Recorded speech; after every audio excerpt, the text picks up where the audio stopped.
Dear students, today we shall demonstrate brainstem structure. Here you see brainstem. Actually, it consists of midbrain, pons, and medulla oblongata. These three structures form brainstem. This brainstem lies in the posterior cranial fossa and it rests over the clavus.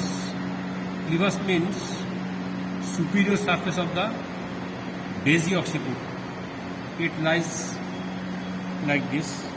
Suppose this is basi-occiput. Against that it lies like this.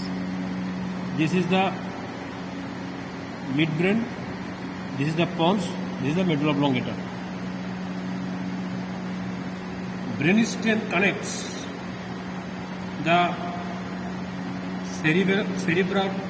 cerebrum above and below it connects the spinal cord. This is the spinal cord. So this is the extension of the brainstem. Now, so from below upwards, if we say it will be this is the medulla oblongata. Then there is the pons, and above the pons this is structure here you see very short structure that is called midbrain. Today we shall confine ourselves to the discussion of the medulla oblongata. Medulla oblongata actually it begins from the margin of the foramen magnum and it ends at the lower border of the pons. It actually looks like, as it is attached to the spinal cord, but if it is cut like this, actually it looks like truncated cone. Truncated cone is also known as bulb. That's why it is also known as bulb. We generally, sometimes we should refer as bulbar paralysis. That means the paralysis which is caused by the lesion of the medulla oblongata. Now let us see the different features of the medulla oblongata. Here you see this fissure. Here you see this fissure is called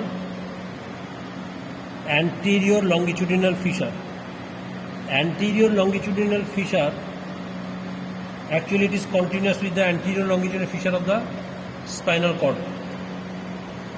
Now come to the posterior aspect.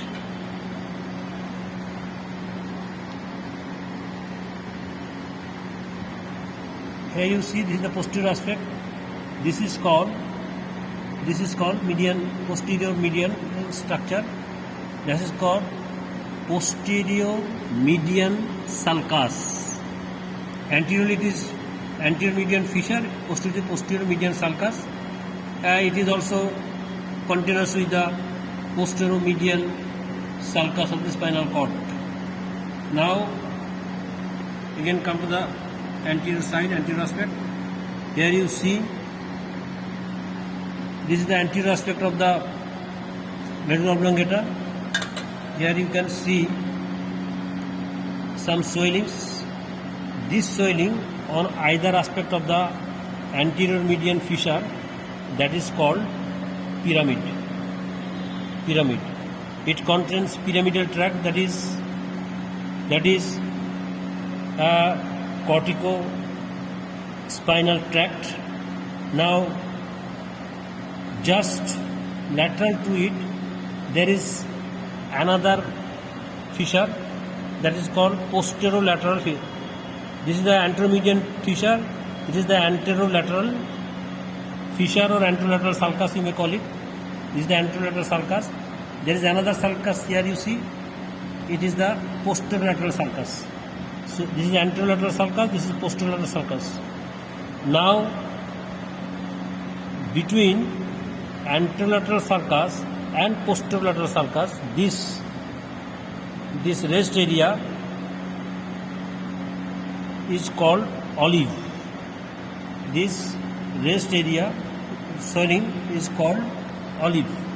It is caused by inferior olivary nucleus. Underneath lies the inferior olivary nucleus. Now posterior to the posterolateral sulcus, this part actually it is the inferior cerebellar peduncle. It connects medulla oblongata with the cerebellum. Here you see this structure here. Here you see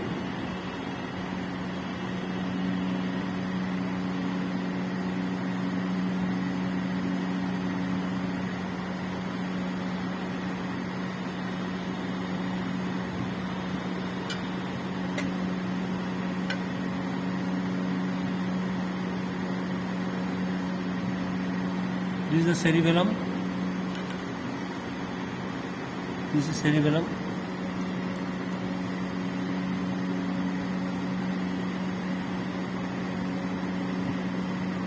Not so prominent here, you see.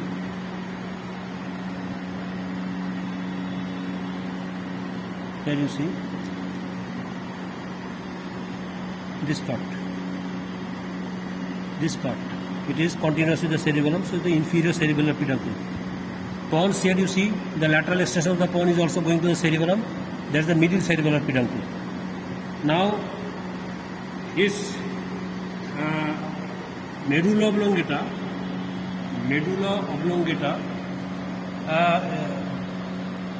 there are out of 12 cranial nerves, 10 cranial nerves belongs to the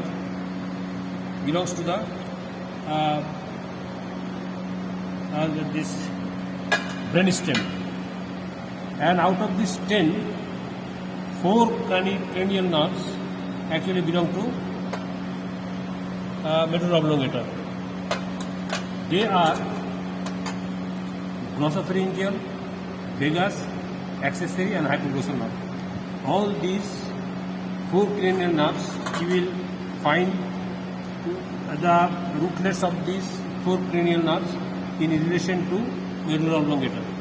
Now, where they are situated, now let us see. Here you see, this is the anterolateral sulcus. Here actually lies the rootlets of 12 cranial nerves. And 9, 10 and 11. 9, 10 and 11 lies along this is the anterolateral sulcus, this is the posterolateral sulcus. So along the posterolateral sulcus here you will find the rootlets of the 9, 10 and 11. 11 means the cranial component of the 11 nerve, that is accessory nerve, cranial accessory nerve, and its spinal component will come from the spinal cord. So these are the position of the rootlets of the cranial nerves. Now come to the posterior aspect. Now this, here you see this anteromedian fissure. Here there is a depression. It is called foramen cecum. This depressed area is known as foramen cecum. Now come to the posterior aspect of the medulla oblongata. Here you see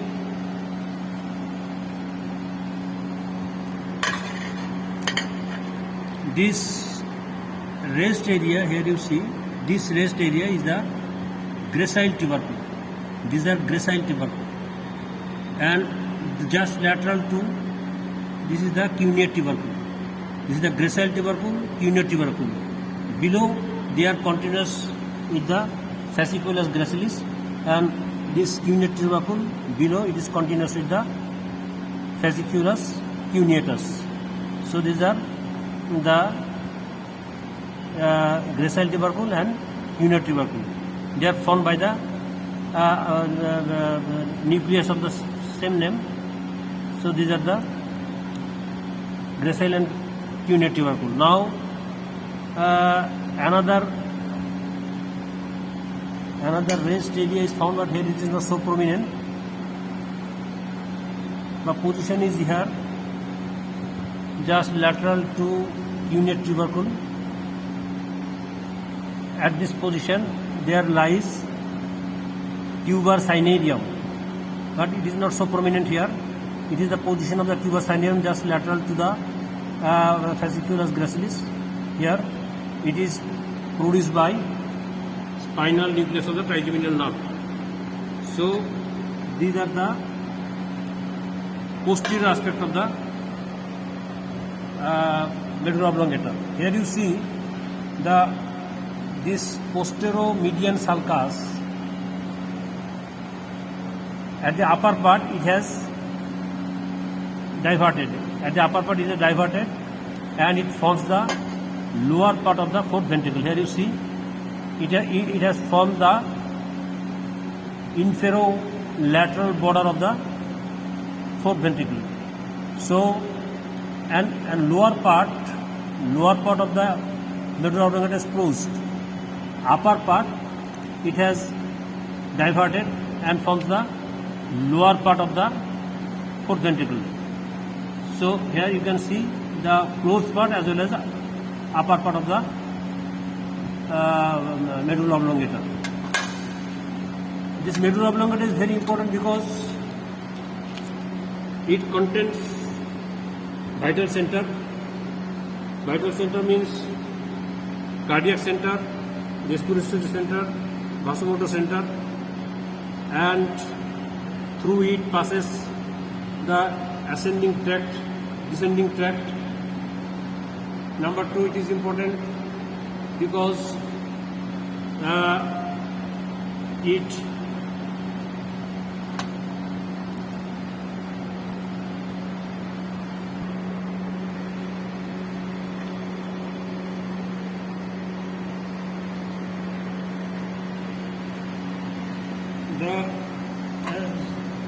some internal difference between the spinal cord and medulla oblongata.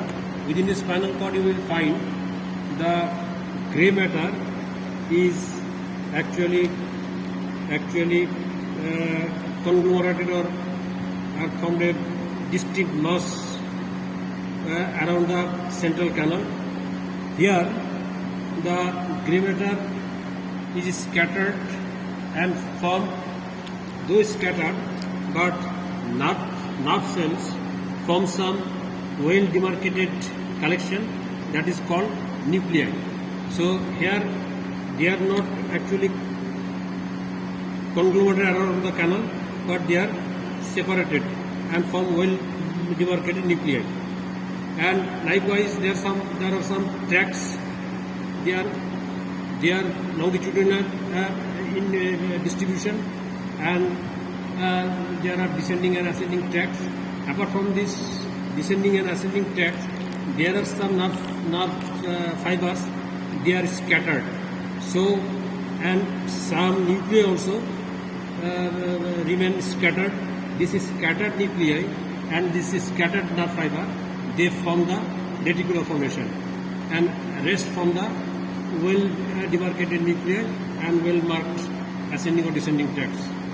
So these are the internal structure of the medulla oblongata. The cross section of the medulla oblongata, actually here it is not possible to show the structures of the cross section.